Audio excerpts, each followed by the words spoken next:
ஒரு அழகான ராஜ்யத்தில் அனிகா என்ற ஒரு குட்டி இளவரசி வாழ்ந்து வந்தாள்.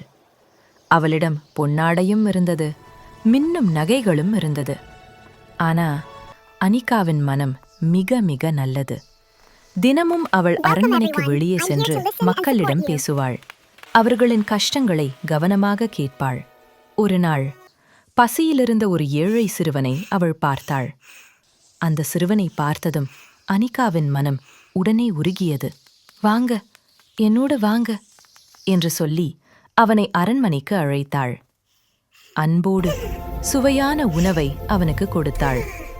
சாப்பிட்டதும் அந்த சிறுவன் சிரித்தான். அந்த சிரிப்பை பார்த்து மக்கள் எல்லாரும் மிகவும் சந்தோஷப்பட்டார்கள்.